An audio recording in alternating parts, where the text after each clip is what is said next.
au moment où notre nation fait face à de multiples défis sécuritaires, économiques et sociaux, le peuple congolais attend de ces institutions davantage de rigueur, de justice, de transparence et de redevabilité dans la gestion des ressources publiques. Malheureusement, les événements récents observés au Congo central donnent l'impression inquiétante d'un recul des principes fondamentaux de bonne gouvernance et d'instrumentalisation des institutions judiciaires et politiques au profit d'intérêts particuliers. Face à cette situation, notre silence deviendrait une forme de complicité. C'est pourquoi, mis par notre devoir constitutionnel de représentation du peuple et de défense des intérêts de notre province, nous exprimons notre profonde indignation devant les manœuvres observées autour des poursuites engagées contre certaines autorités provinciales citées dans des dossiers graves de détournement des deniers publics. À titre d'exemple, 1.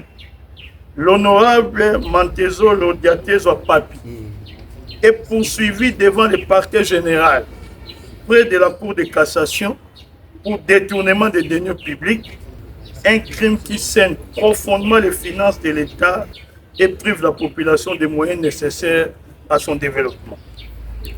2.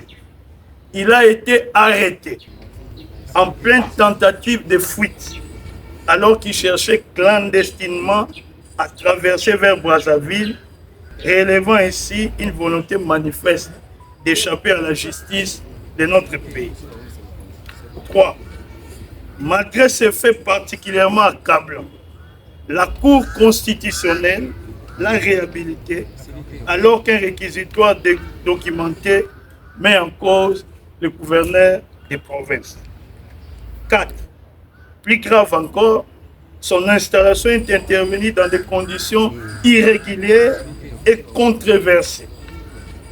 L'UIC ayant procédé à cette opération sans disposer d'un ordre de mission régulier émanant de la Cour constitutionnelle, défiant ainsi les exigences minimales de la légalité et des procédures.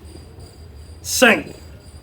Dès sa réinstallation, sa première déclaration publique a suscité une vive indignation. Il a annoncé sa volonté de faire voter un moratoire visant à protéger le gouverneur, alors même que ce dernier fait l'objet de lourdes accusations soutenues par plusieurs éléments de preuve. 6.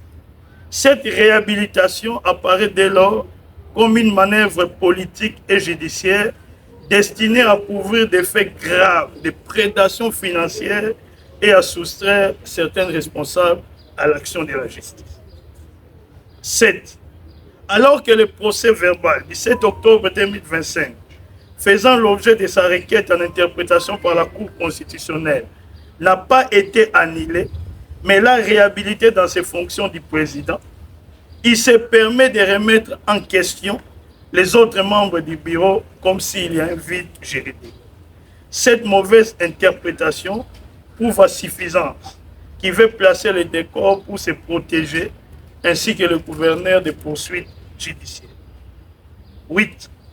Alors que la Cour des comptes elle-même a convoqué le gouverneur pour des faits liés au détournement des deniers publics, après avoir auditionné plusieurs intervenants de la chaîne des dépenses publiques et des marchés publics, lesquels ont dénoncé de manière unanime une gestion caractérisée par de graves irrégularités.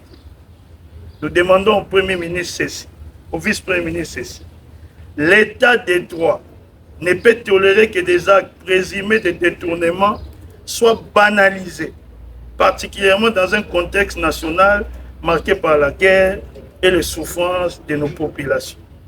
Chaque dollar détourné constitue une trahison envers la République et un affaiblissement de notre effort national. Les ressources du Congo central ne peuvent continuer à servir les intérêts des réseaux politiques et judiciaires au détriment du peuple. Pendant que plusieurs millions de dollars sont présumés détournés, la population demeure confrontée à la pauvreté, au manque d'infrastructures et à l'absence de services sociaux de base. À cette occasion, nous saisissons les acteurs politiques et judiciaires impliqués dans ces dossiers. Ne détruisez pas les efforts entrepris par les chefs de l'État pour bâtir un véritable État de droit.